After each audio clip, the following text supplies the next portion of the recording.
magic is the teachings of energy.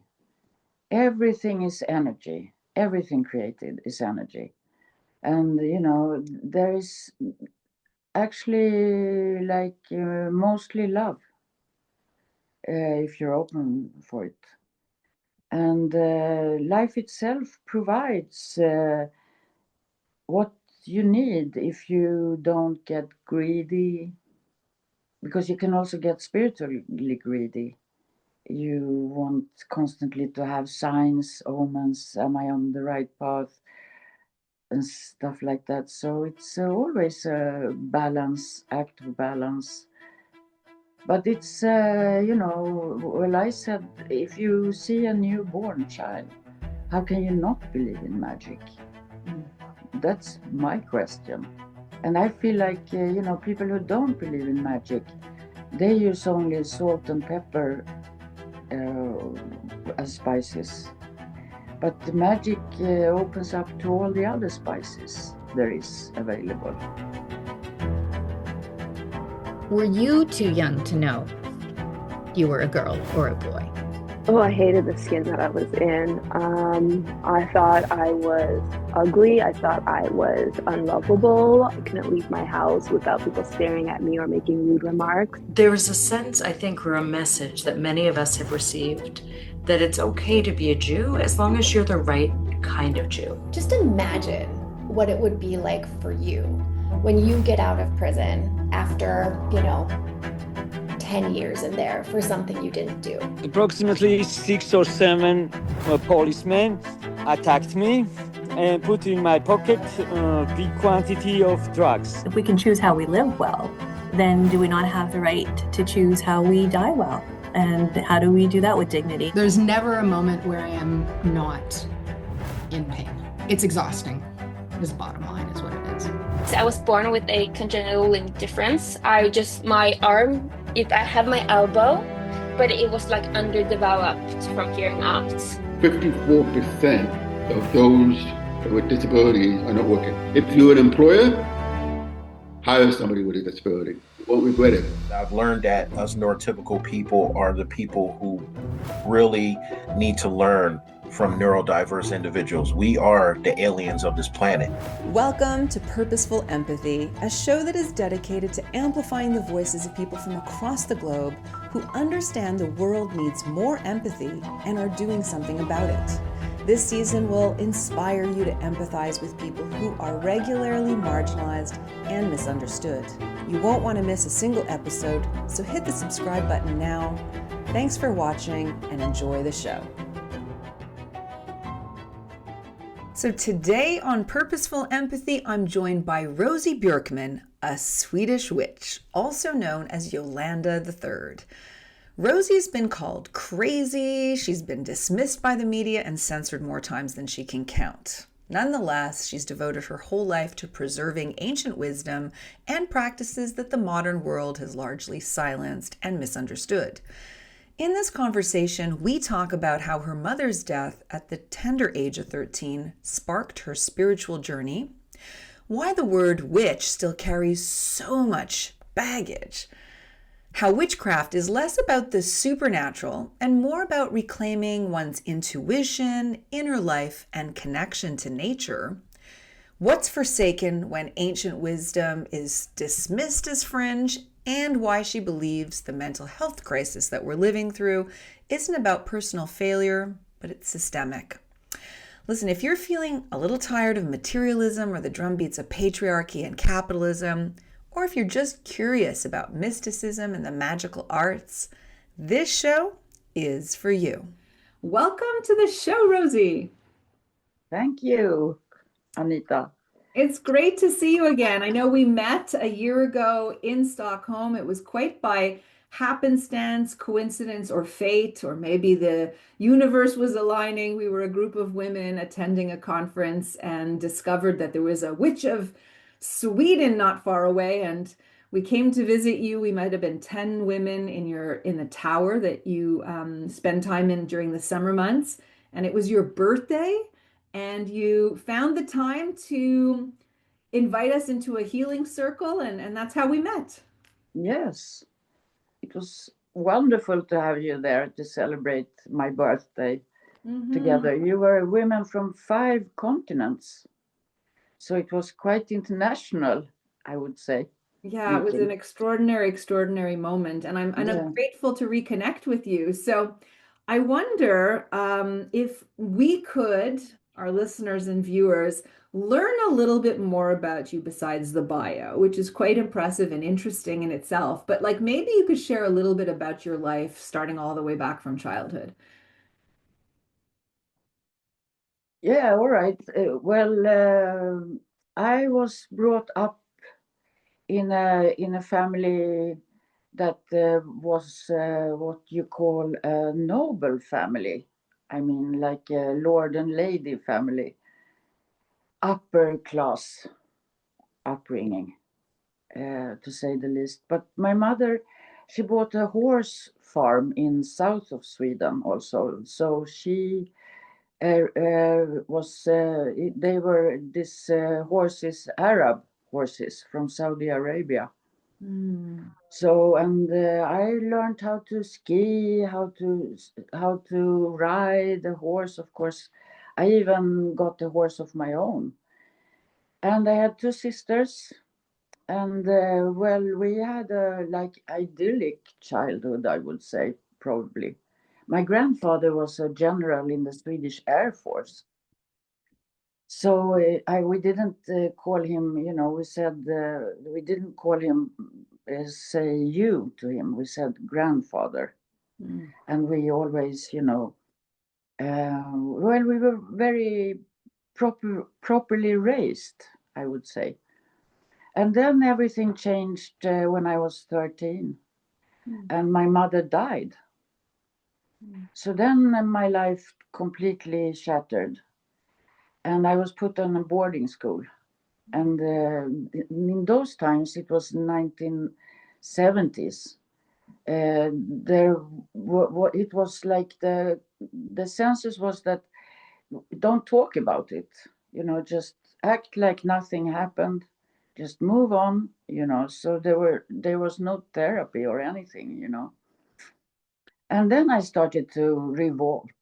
I say that the death of my mother sparked my search for the great mother, my spiritual mother. If that hadn't happened, I would have a completely different path through life. So that was when I started to look for, other. Yeah, my mother was a Catholic also, so I was brought up in this kind of environment, with the priests and all of this. So of course, then I didn't believe in the Lord, Yahweh anymore because of my mother's death. I couldn't fathom that he could be a good guy to let this happen. So so that started my quest to find my spiritual mother. Wow. Yeah. So it's what's. I mean, it's like, it's very usual to have a trauma that sparks events. It changes everything for a person. So, and I also find, it's like this, the wounded healer, if you need to have a wound to look for healing. If everything is perfect, you don't need to look for any further. Yeah. And so I'm just curious, maybe there's a young person who's been through something major, or maybe there's a parent who has memories, or not even a parent, but an adult who has memories of a major loss in life. I'm curious if you would share then maybe the next decade or two after 13 years old, in terms of your journey. Yeah, I quickly, well, as you said, I was reading all these books about magic. I mean, like Carlos Castaneda, you mentioned. And then I dropped that for a while. When I was 19, I met a man, 5 years older. He was a kid, I was a kid, but at the time, and I quickly became a mother. Mm. So I had my first child when I was 22, and my second child when I was 24. So I was already then a mother of two at 24, and then this the father. It didn't work out. We were too young. I can see that today. He was, I mean, as a woman, you mature through pregnancy and all this. But as a man, it's harder to grasp fatherhood, I believe. So, yeah, so we separated, and then I was, just from there on, I left this traditional, trying to build this traditional kind of life. And I became more hardcore. I found Aleister Crowley, the witch master. His books, Magic in Theory and Practice, 777, they made a huge impact on me. And I started to paint. And well, I still had some money, really, so I could afford to have nannies. So my kids were never in any danger of being neglected or anything. I must just say that, which was fortunate that I had. I inherited money from my mother. And then, yes, then it all escalated when I was 30. I had my third kid. So I have three sons. They are Oscar, August, and Ulf are their names. And I've given birth to all of them at home, because I was already really certain that to give birth is not, hospital is not a place to give birth. It's not, you're not sick. So my third child, I gave birth to all by myself, even. Because then I had this idea in my head that it doesn't have to be painful to give birth, even. Because, in the Old Testament, it says that this God in the Old Testament, punishment to Eve was to give birth with pain. Mm. So I thought, well, then if that was the punishment, then before that, women must have given birth without pain. I mean, for me, it's logical to reason like that. So, and then I had started already with the shaman stuff. So I thought, well, when I was giving birth to my third child, I thought, if I transform myself into being a wolf, for instance, I did, then I can give birth without pain, because wolves don't have, they don't feel pain when they give birth. So, and then I thought, if I have someone with me and I'm doing this experiment, they will think I'm crazy completely now. I lost my mind. So they will lock me up forever. So then I had to be on my own, to do this. So I talked to the child in my stomach, and I said, well, now I'm going to do this. So help me with this. And the child did, I believe, because the whole birthing process took only 1 hour. I woke up at 3:00 in the morning from the first contraction. And then I started to, visualize being the wolf. So I howled and growled and, all this. And I didn't feel any pain, because I was working each contraction with these sounds and movement. And then he was just born, just like that. It was absolutely amazing. I felt like Kunta Kinte. I don't know if you remember this TV show. It's the power. I got the power. Like this. And it was peace in the world. And he was born on the 8th of May. And that was when the Second World War ended. So 8th of May is the World Peace Day when he was born. And that's why he's named Ulf, because Ulf is wolf in Swedish. And my father's name happened to be Ulf as well. So I'm the daughter of the wolf. And the wolf is my power animal, of course, also. So yeah, so that's a dramatic story. Yes. Yes. So then I got to be in the news, as giving birth on my own. I never told anyone the story about the wolf, though. I mean, still, because I could have been put behind, put in a cell, mattress, what is it called? Well, yeah.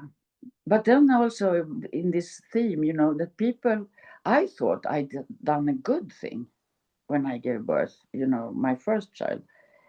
I thought I took responsibility.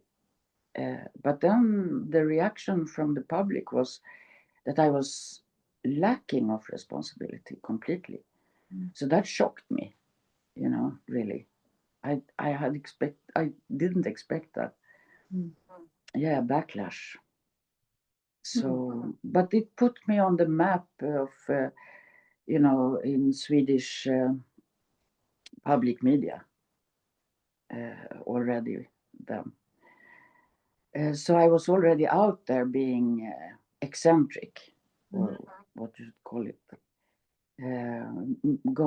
following my own path, doing it my own way.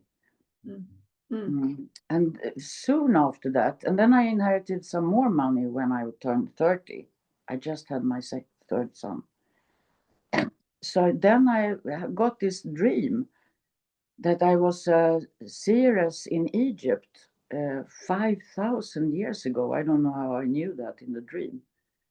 But I knew when I woke up from that dream that I was going to open a shop in Old Town in Stockholm for seer. Drop in, have a tarot card reading. And I had already, with my time in London, I spent in the middle of the 80s, I came in contact with tarot, and through Aleister Crowley, of course. So I already had that going for me.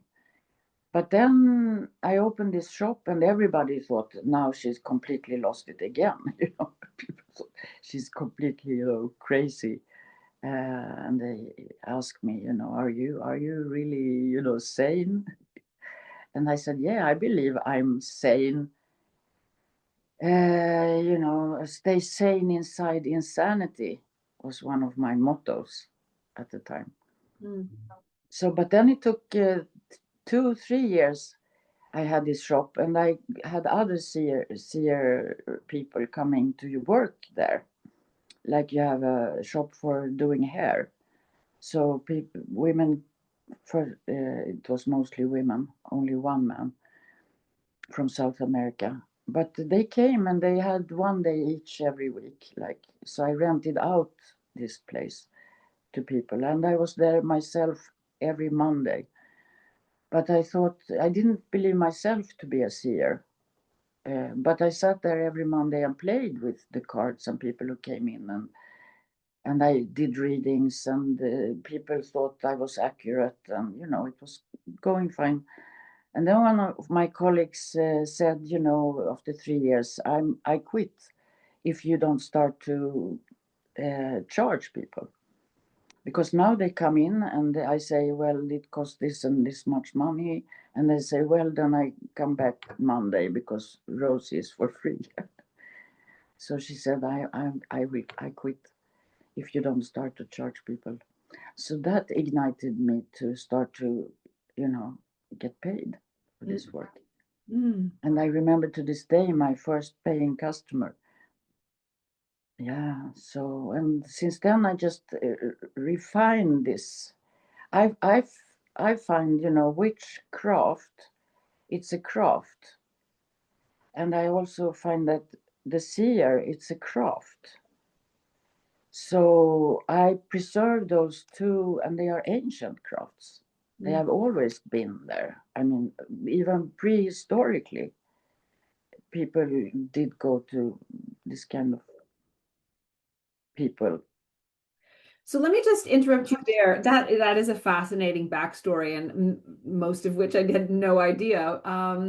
So layers and layers to unpack, which is exciting. Before coming onto the call, I actually did some research. You know, if you Google in what does witchcraft mean, there's a lot of baggage attached to it. So I actually put in a prompt, give me a positive definition of witchcraft. So I'm going to read it out and I'm going to ask you a couple of questions. So what I found was witchcraft is a spiritual and creative path rooted in intuition, connection, and intention. It's about cultivating a deeper relationship with nature, tapping into ancient wisdom, and using thoughtful rituals to inspire healing, clarity, and personal transformation. For many practitioners, witchcraft is less about the supernatural and more about empowerment, learning to navigate the world with awareness, compassion, and a sense of meaningful agency. So I guess my question is, many people only know witches from pop culture or history books. What do you wish people understood about what being a witch actually means today? So you could respond to the text that I read and maybe answer the question. What do you think? What do you want people to know? Well, a witch doesn't eat little children for breakfast to start. Well, it's it's the victor, when the patriarch was established from like 1100 century or something.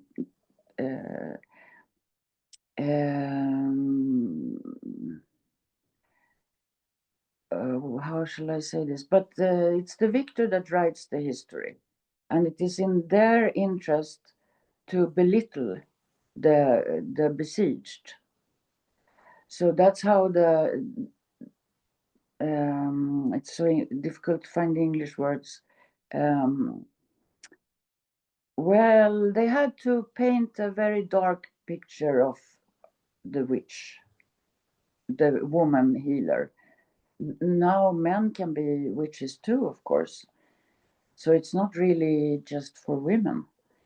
But it was the old religion, if we call it like that. It was like worshipping the female, the sacred female principle.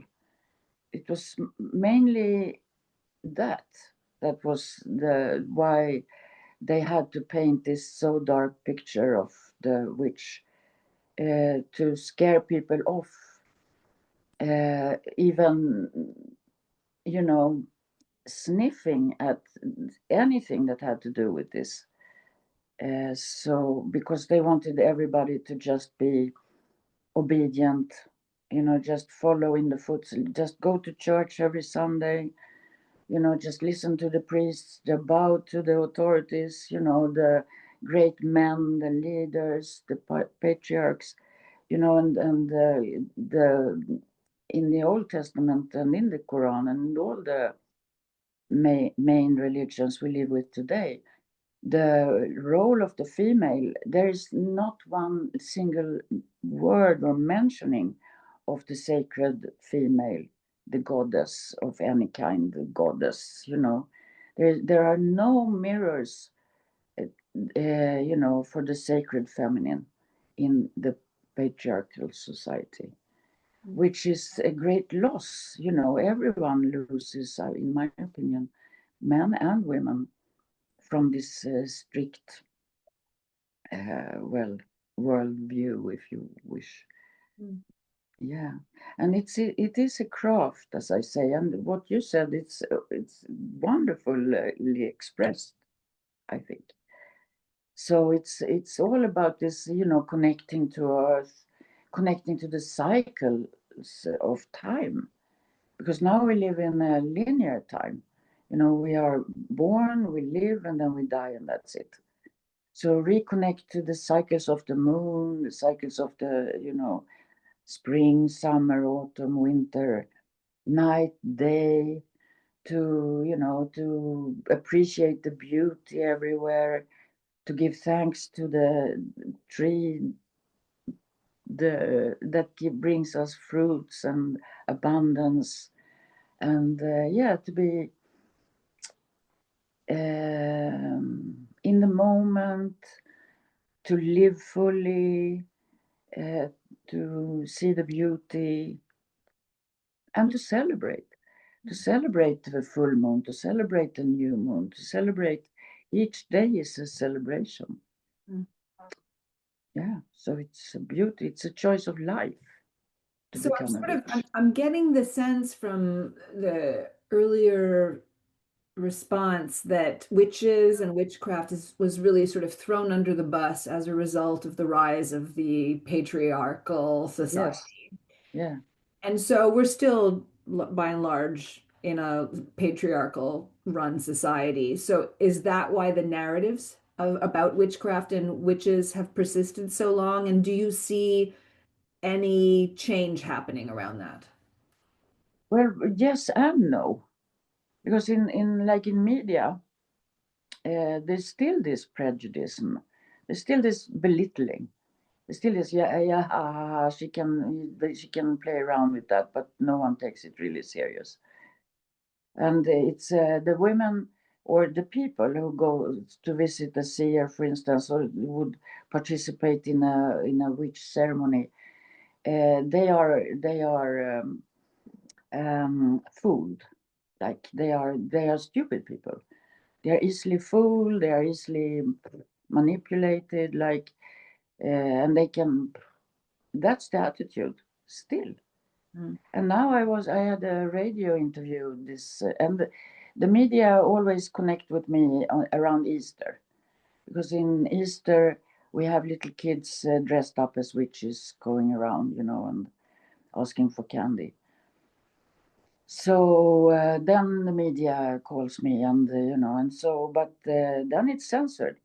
This year I was only contacted by a radio station, and not even there. They cut away everything I said, but 3 sentences or something. And the journalist, he could himself not believe how still censored media is, actually.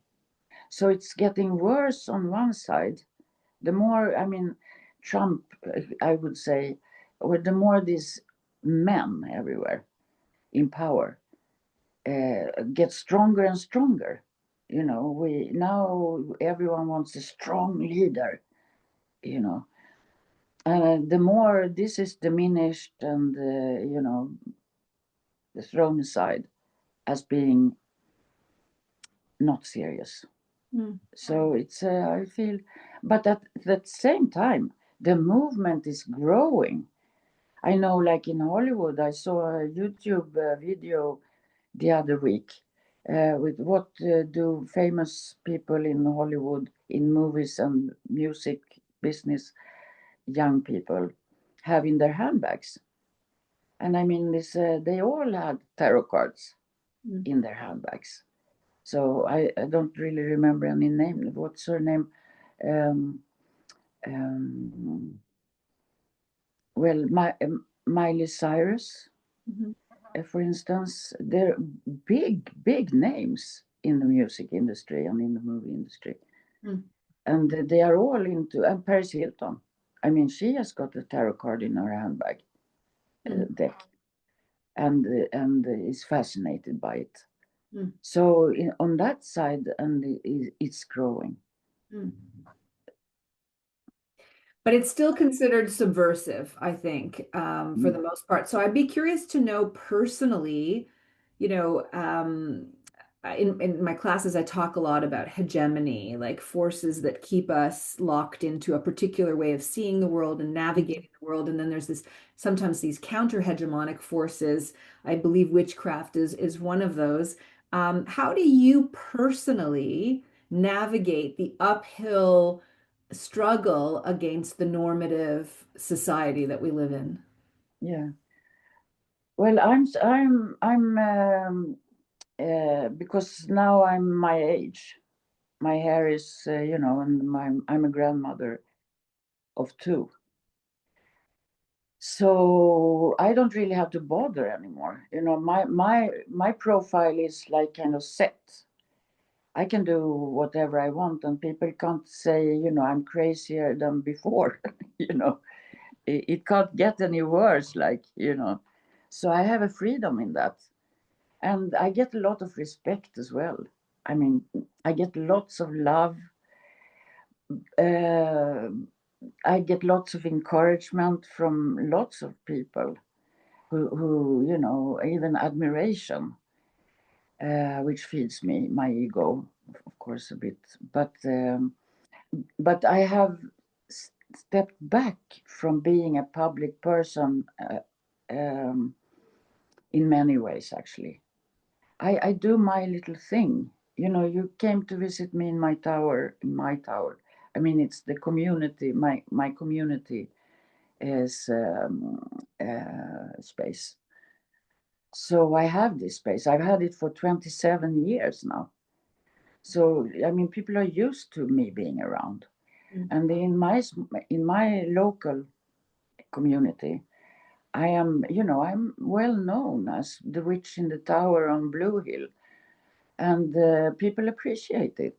And I even got a prize from the cultural department in this local, what's it called, as a culture bearer and a tradition keeper. And I've been in different museums in Stockholm and having exhibitions and stuff, and giving speeches. So I have my little niche, I'm safe where I am. So I stay away from shouting too loud in the public mind, really, because there is a lot of hatred. I don't have my, like this podcast and stuff, because the comments would be, I couldn't take them, of hating people. Which is interesting. I'll be curious to follow what happens in the comment section of our conversation when it gets live. Yeah. Can you share a moment in your life when identifying as a witch or practicing witchcraft brought you strength, healing, or clarity? Oh, every day, I would say, really. I go about my day really, I mean, I start the morning by thanking the sun for this day that lies ahead of me, for all magic and wonderful experiences I will have this day. And then I do yoga, which, as you mentioned, it brings me, it grounds me, silence the mind. I care. I have stress and anxiety like everyone else every day. I mean, I can feel the stress everywhere, even in my home. But then I have all these tools. My teachers, they say, you have the tools, use them. So I do clean my house with salvia. I do all these little tricks all the time. And when I cook, I thank Mother Earth for providing the food. I sit and eat my dinner like it's a ceremony.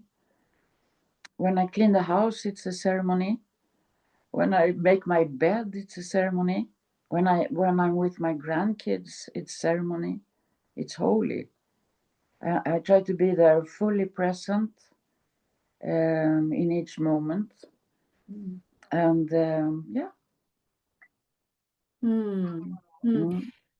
So you mentioned magic. So again, I'm going to read back a definition that I found, and I'll ask another question.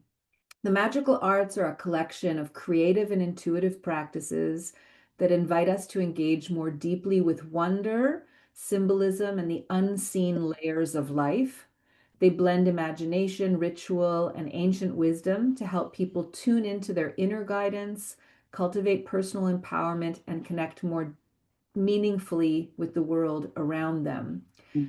So how might someone who doesn't believe in magic still understand or relate to your practice? Well, magic is the teachings of energy. Everything is energy. Everything created is energy. And there is actually like mostly love, if you're open for it. And life itself provides what you need if you don't get greedy, because you can also get spiritually greedy. You want constantly to have signs, omens, am I on the right path, and stuff like that. So it's always a balance, act of balance. But it's, well, I said, if you see a newborn child, how can you not believe in magic? That's my question. And I feel like, people who don't believe in magic, they use only salt and pepper as spices. But the magic opens up to all the other spices there is available. So why just be in the black and white space of existence? That's my question to people who don't believe in magic. Love that. So, what would you say to someone who's curious about witchcraft but weary of the stigma, or it goes against religious teachings, or there's just a generalized fear of the unknown? Yeah, fear. It's that's an interesting thing, to be be fearful. You cannot. Why fear? Something. If you fear something, that's something you should have a closer look at. Ask yourself, why do I have this fear? And also when you say stigma, yeah, it's stigma, but isn't everything a stigma? It's a stigma already just being, a human being, really. I learned, the third thing I learned in the shaman school was everything you do or choose to do will be met with 5 reactions from the people around you. 5. There are those who like it, those who love it, those who don't like it, they will hate it, and then there are those who don't care. So, and when I was a young girl, I dyed my hair in different colors. So I had red hair for a month, and half of my friends said, "Oh, red hair is so fitting you," and half of my friends said, "Oh, why did you dye your hair red?" And so, and then I dyed my hair blonde, and half my friends said, "Oh, I love it when you're blonde," and half said, "Oh, I think you look much better in red." So I realized back then that I cannot please everyone. It's impossible. So my choice, what I choose, is my choice, and these 5 reactions, I will always be met by those 5 reactions, whatever I choose. So do what your heart tells you to do. That's my advice, What feels good for you? What makes you tick? What gives you energy? What what elevates you to make your life more wonderful? And then go for it. I mean, unless it's like torturing rabbits or something, then you should think about it twice. I think why you have this pleasure in in making pain, creating pain. But yeah, so, and it's like to question yourself also, like talk to yourself in a friendly way. Befriend yourself. Make yourself your best friend, your best partner in life. That's my advice. So now, like I talked to a friend just yesterday, and I said I'm gonna die satisfied with this life.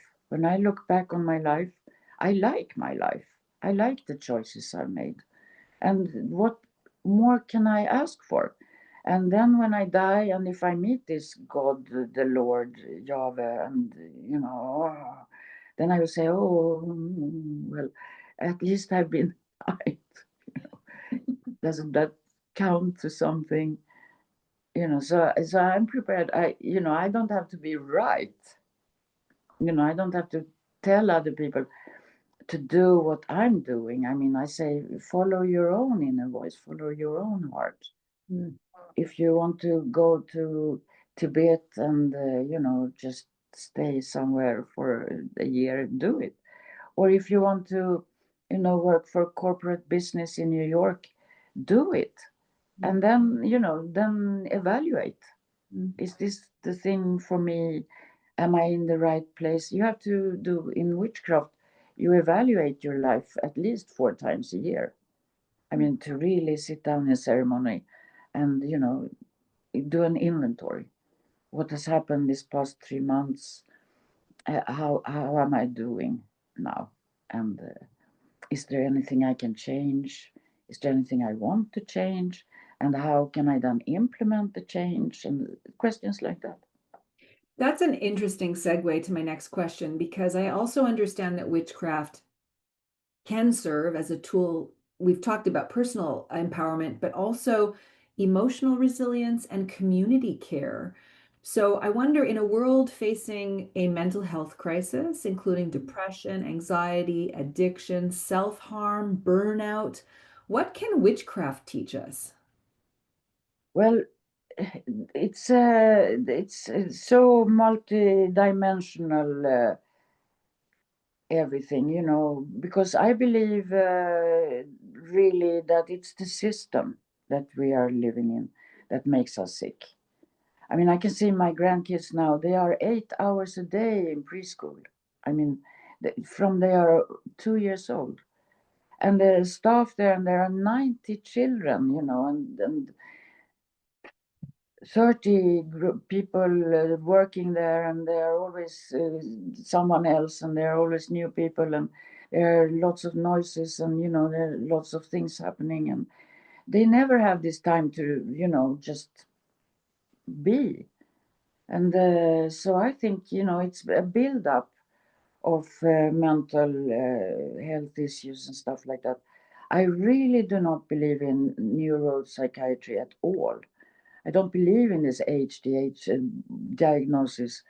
I think, it's not the children that are sick in the head, it's the system that is sick, making people sick. So we need a complete system change. That's what I think. And then it's to when you enter into the world of the witch, you reclaim your time, you reclaim yourself, you start to work inwardly, you start to care, to listen to what do I really want deep down within. How can it's and also and then you can slowly start to implement it in your everyday life, and that way you change the system little by little by following your own inner guidance. And yeah, it's this stress also that everyone has to work all the time. I see also the parents of my grandkids, they both work full time. I mean, it's mad. It's mad. Everyone is so stressed. I take my little granddaughter to the library every other week. And what I tell her all the time is we are not in a hurry. We have all the time we need. Now we breathe, we relax, we can sit there, we can do this. We're not in a hurry. I say this every 10 minutes because she's so, and so the other week she said to an old lady sitting next to us on the subway, she said, me and my grandmother, we are not in a hurry, you see. I love that. That's a beautiful message. And as you're talking, I see in my mind's eye 2 visuals. One is the myth or the archetype of the witch, over a pot, stirring a magical potion with a big, hair coming out of her chin and a hat. The warts. Right, the warts. And then I see the vision that I had by comparison when I listen to you talk is someone sitting in a garden, like scooping earth for replanting, who recognizes the cycle of nature and is in a state of flow and calm and can think through, make some intelligent decisions from inner wisdom, or just be quiet in that moment as well. So like those are the images that are coming up in my mind as you're talking. Yeah. So witches are, it's wise women and men because I have 3 sons, and they always remind me, the guys are not the bad guys, they are good guys. Of course there are. So we must remember that all the time, the sacred female. The men also need women who, have regained this sacred female aspect of themselves. In shaman school, they say, a man needs a woman who has found her inner goddess to find his inner god. Now, I'm not a practitioner that believes there is like, for instance, a physical moon goddess, like that there is a woman coming down from the moon, standing there and flowing clothes. I believe in the energy, so when I do a ceremony for the moon, I believe in the energy of the moon female goddess. That's what I'm breathing and incorporating within my being when I do moon ceremony. So I'm pragmatic in that way. My sons constantly remind me, the sacred male, the sacred female. And there were many men during the Inquisition that were killed as well. Many, many. I mean, it wasn't just the women in the cottages, stirring up potions for different reasons.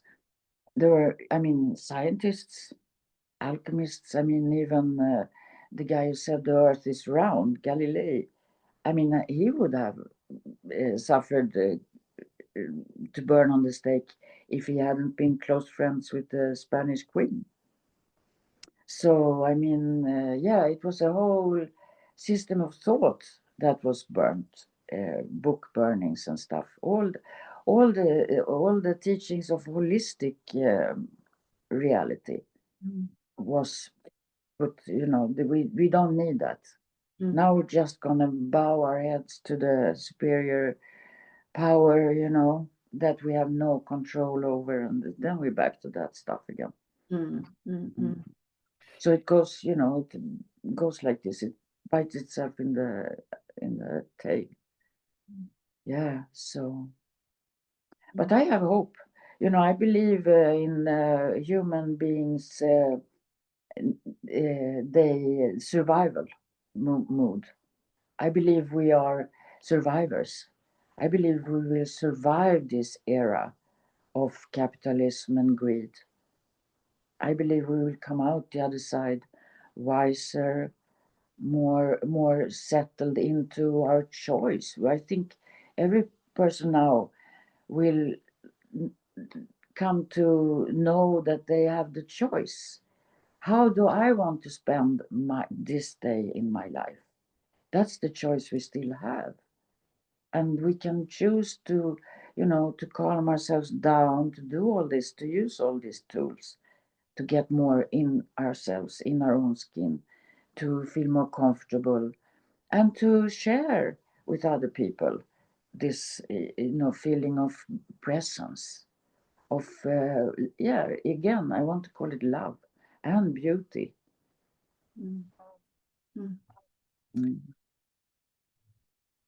I have 2 more questions, and then I hope you'll take your book off the shelf and we'll hold it up to the camera. Yeah, I sit here surrounded by my book. We'll include links in the show notes if people want to pick up an English copy. Since this is a podcast devoted to empathy, I wonder if you could speak to the quality of empathy from a witch perspective. Yeah, to have empathy. That's the main thing. And yes, we were talking this corporate business people, because there are men and women also. Let's not forget that. Wait, what was that? What was I going to say? About empathy, men and women. Yeah, empathy. They cannot have any empathy, the Wall Street people. Because if you have empathy, you couldn't, steal from people like I call Bill Gates stealing from people. You can't do that. When you have empathy, you need to have empathy for even the smallest little being, for the ant, for it's Buddhism then comes into play. Everything in nature is empathetic. I mean, a tree is, a flower is. I mean, we all have this. We want to share the abundance that's everywhere, and yeah, and to feel. I also, it's important, Aleister Crowley. He wrote in his book. I remember this. He wrote, even have empathy for the lion that fought in the Rome games, that had to kill the gladiator. To have empathy for the killer, because he didn't choose to be there in the first place. To kill. He wanted to be in the jungle. I mean, the lion. He was also a prisoner. So to have empathy, I mean, even have empathy for these guys, even if it's really hard to have empathy sometimes for the perpetrators of, mass genocides and stuff, without mentioning any names. But still, there is a little child within them somewhere. And to know that when they will meet their creator, or say like that, one day, they will face themselves. They will have to eat their own cruelty for dinner someday, and to have empathy, that must be so hard for them, because somewhere inside of them, they must know this, of course, that, the day of reckoning will come. What your actions will come back to you, to haunt you sooner or later. That's called in shamanism the boomerang effect. Whatever you give out will come back to roost sooner or later. So to be kind is the most important thing. So on that note, my last question to all my guests on this podcast is the same. And that is, can you think of a time in your life, Rosie, where you were on the receiving end of empathy and what that meant for you? Oh,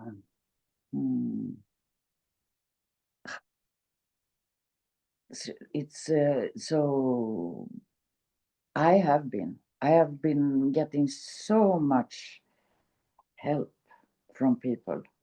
And I just remember one little thing when I had come out in this Veckorevyn as the witch, and I got all this back, like people were like calling me completely insane. But then I went on a plane to London, I think, and the hostess, she whispered in my ear, I really appreciate your work. And she said, I will buy you a whiskey. So that, for me, it was an act of kindness, it was, even though I don't drink whiskey very much, but she wanted to do something for me. She wanted me to feel good about myself. Yeah. I love that. I love that question because I never know what I'm going to get as an answer, but inevitably the answer always points to the same direction, that we can all decide. I call it turning up the volume of empathy in our lives. All day long, every day we have opportunities to do that, and it makes a difference. Yeah. And you can gain the ability to choose your actions, to, if you want to say something really mean and bad to someone, or do something really mean and bad, you can stop and take some inhale and exhale and do some breathing, relax, and then choose not to. Indeed. Well, thank you so much for spending this last hour sharing a bit about your life and your work, and helping to maybe demystify. Yeah, let's hold out the book, as we said. All right. The Jolanda Witch Tarot. Yeah, so this is the book and the cards in this box. Beautiful, beautiful. So here are the cards. I love it. So yeah, now I'm working on making a shorter version of the book. So it can be sold for $19. This is for $29 or $39 even. But now they want another edition. They can sell for $20. So it will. I hope it will be released next autumn. in Beautiful. English. Beautiful. Well, thank you Yeah. again. And thank And you. I just want to say I have practical exercises each chapter, how to do, because it's a theory and practice all the time. Theory and then practice, and then theory and then practice. That will do the trick. I'll have to get myself a copy, and next time I'm over in Stockholm, you to sign it. Maybe put some lipstick on and kiss one of the too. I blow you a kiss, Rosie. Thank you all for watching and listening, and we'll see you next week. Thank you, Anita. I'm looking forward to see you then. Bye. If you know someone who would benefit from this episode, please share it with them now. Post the link to your socials, and don't forget to hit the subscribe button. The world needs more empathy, and you have an important role to play.